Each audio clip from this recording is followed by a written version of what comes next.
Go.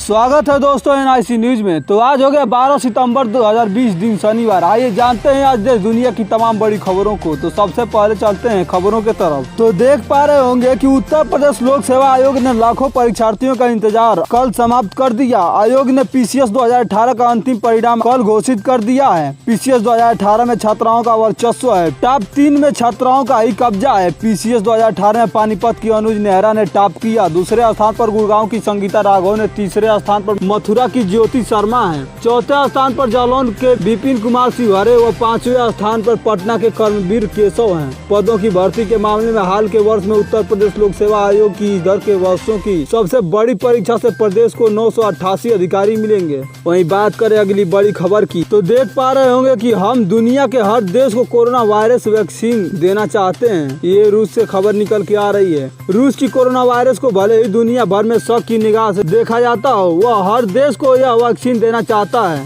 Russian director investment fund के CEO Kirill दिमित्रिव का कहना है कि बिना किसी भेदभाव के रूस हर देश को वैक्सीन देना चाहता है। उन्होंने कहा है कि दूसरे देशों के साथ पार्टनरशिप करके वैक्सीन बनाई जा सकती है। उन्होंने दूसरे देशों के साथ काम करने की रूस की इच्छा पर भी जोर दिया है। वहीं प्रधानमंत्री नरेंद्र मोदी से एक बड़ी खबर निकल के आ रही है कि जिस भी भाषा में बच्चा आसानी से सीख सके वही पढ़ाई की भाषा होनी चाहिए। बात करें तो प्रधानमंत्री नरेंद्र मोदी ने आज वीडियो कॉन्फ्रेंसिंग के जरिए राष्ट्रीय शिक्षा नीति के तहत 21वीं सदी में स्कूल शिक्षा पर एक सम्मेलन हिस्सा लिया। इस दौरान शिक्षा मंत्री रमेश पोखरियाल भी उपस्थित रहे। पीएम ने कहा, कुछ दिन पहले शिक्षा मंत्रालय ने राष्ट्रीय शिक्षा नीति को लागू करने के बारे में देश भर के शिक्षकों को माई गवर्नमेंट पर उनके सुझाव मांगे थे। एक सप्ताह के भीतर ही 15 लाखों से ज्यादा सुझाव मिले। ये सुझाव राष्ट्रीय शिक्षा नीति को और ज्यादा प्रभावी तरीके से लागू करने में मदद करेंगे। पीएम मोदी ने कहा, हमें एक वैज्ञानिक बात समझने की जरूरत है कि भाषा शिक्षा का माध्यम है, भाषा ही सारी शिक्षा नहीं है। जिस भी भाषा में बच्चा आसानी से सीख सके वही भाषा पढ़ाई की भाषा होनी चाहिए।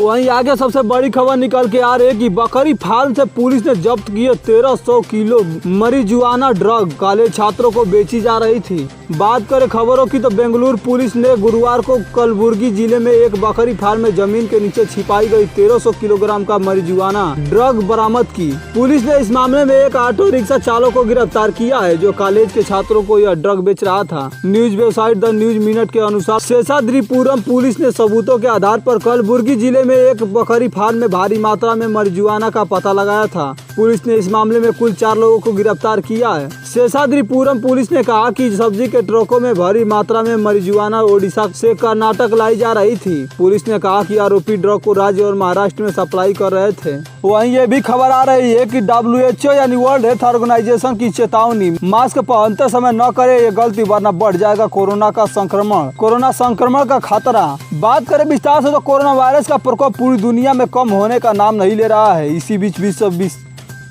बीच विश्व स्वास्थ्य संगठन यानी WHO ने मास्क पहनने वालों के लिए एक नई चेतावनी जारी की है। वर्ल्ड हेल्थ ऑर्गेनाइजेशन ने एक वीडियो जारी कर बताया कि मास्क पहनते समय कौन सी गलतियां नहीं करनी है। दरअसल देखा जाता है कि लोग मास्क पहनते समय काफ़ी गलतियां कर रहे हैं। इसके कारण कोरोना संक्रमण का खतरा काफ़ी बढ़ रहा है। वहीं ये भी खबर निकल के आ रही है कि बिजली बर्बाद होने से बचाने के लिए डीएम ने अपनाया अनोखा तरीका, हर तरफ हो रही तारीफ। विस्तार से बात कर तो सरकारी दफ्तरों में आपने अक्सर देखा होगा कि अधिकारियों के आने से पहले ही उनके कार्यालय की ऐसी पंखा लाइट जला दी जाती है ताकि जब बाबू आए तो उन्हें उनका कमरा ठंडा मिले। हालांकि इस दौरान बिजली की बर्बादी होती है, उससे बाबू को कोई मतलब नहीं होता है। लेकिन अब गाजियाबाद के डीएम ने जिले के सरकारी दफ्तरों में बिजली की बर्बादी रोकने के लिए एक नई पहल शुरू की है। सरकारी दफ्तरों में बिजली की बर्बादी रोकने के लिए उन्होंने सख्त रुख अपनाया है। वहीं आईपीएल इंडियन प्रीमियर लीग ने 2020 सीजन के लिए अपना आधिकारिक एंथम आएंगे हम वापस जारी किया और जारी होने के साथ ही वह विवादों में घिर गया। कोरोना वायरस वैश्विक महामारी के कारण इस बार आईपीएल को यूएई में यानी दुबई में करवाया जा रहा है। भारतीय फैंस इस वजह से स्टेडियम में जाकर मैच नहीं देख पाएंगे। दिल्ली के रहने वाले रैपर किरसा कौल ने सोशल मीडिया के जरिए साहित्यिक चोरी का आरोप लगाया है कि यह एंथम 2017 में उनके रिलीज किए गए गीत देख कौन आया वापस से लाया गया है। उन्होंने हमारे सहयोगी टाइम्स ऑफ इंडिया को बताया, जब मैंने इसे देखा तो यह बिल्कुल साफ हो गया कि यह एक कॉपी है।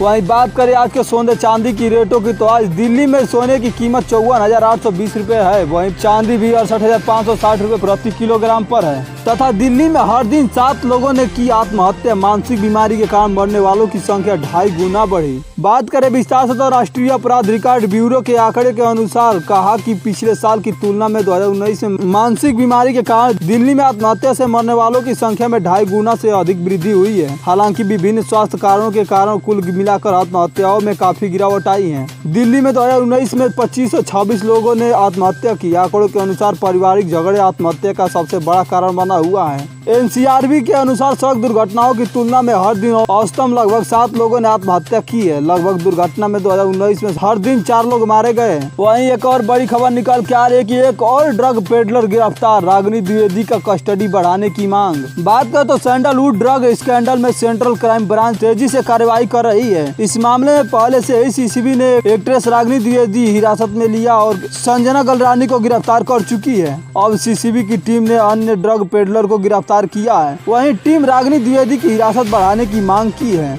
बुजुर्ग से लगवाए चक्कर, हाईकोर्ट की लताड़। बात करें विस्तार से तो पंजाब में रक्षा कामों के लिए 1970 में अधिग्रहित की गई अपनी एक जमीन का मुआवजा पाने के लिए एक बुजुर्ग पिछले 50 साल से चक्कर लगा रहे हैं, जबकि देश के सर्वोच्च अदालत 2010 में ही मुआवजे की रकम से जुड़े विवाद का निपटारा कर चुकी है। बावजूद इसके 87 साल की उम्र में भी एक बुजुर्ग को अपने अधिकार के लिए कभी संबंधित विभागों के तो कभी अदालत के चक्कर लगाने के लिए मजबूर होना पड़ा। दिल्ली हाई कोर्ट ने इसे गंभीरता से लिया। हाई कोर्ट ने केंद्र और रक्षा संपदा निदेशालय को यह निर्देश तो दिया ही कि वे 4 हफ्तों के भीतर बुजुर्ग को उनके मुआवजे का भुगतान कर दे। साथ ही निदेशालय पर 1 लाख रुपए का जुर्माना भी लगाया। अगली खबर निकल के आ रही कि मोहन गार्डन इलाके में ड्रग तस्करी मामले में अफ्रीकी मूल के नागरिकों को गिरफ्तार किया गया है। वह बिजनेस वीजा पर आया था। उसके पास से बढ़िया क्वालिटी का 1.4 किलोग्राम एम्फेटाइमन भी बरामद हुआ है। इसकी कीमत 2 करोड़ रुपए बताई जा रही है।